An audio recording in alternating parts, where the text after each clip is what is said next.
Hi, Scott Orlin with CINEMA-Magazin. The movie Mary Poppins returns. Wouldn't be possible if it wasn't for this gentleman that's in front of me, Rob Marshall, the director, kind of the coordinator who brought all the pieces together. What is so specific or special about this property? 54 years later, we want to revisit it. Wow, that's such a great question, Scott. You know what it is for me? The film, the original film, the first film, was so much in my blood. I really felt that. You know, it was the first film I saw as a child, and it meant so much to me and means so much to me. So when they approached me about doing it, I was, of course, daunted by the task, but I also, at the same time, thought, if anyone is going to do it, I want to do it. I want to be that person that helps sort of transfer that spirit from the first film into this next sequel and into this next journey, into this next story. And it was a very personal film for me because, in a way, I feel we need her now in this current climate of the world.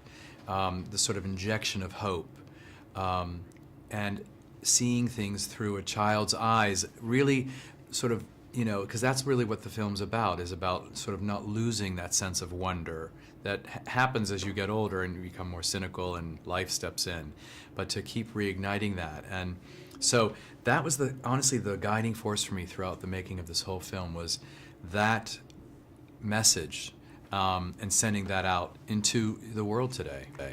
But you're going to recreate this character. You no longer can use the character who was in the first movie. Right.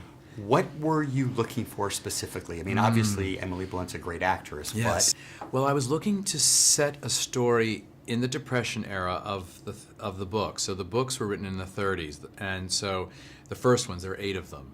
And I wanted to use that time period, not the 1910 of the first film, to reflect a more real time. That's why we shot on location, in real places. And I wanted to have that reality with the juxtaposition of these fantasies.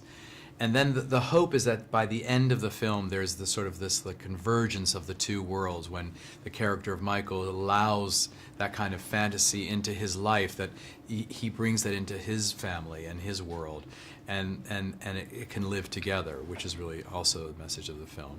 You mentioned the fantasy sequences. Let's talk about that. I mean, I am familiar with all the work that you've done.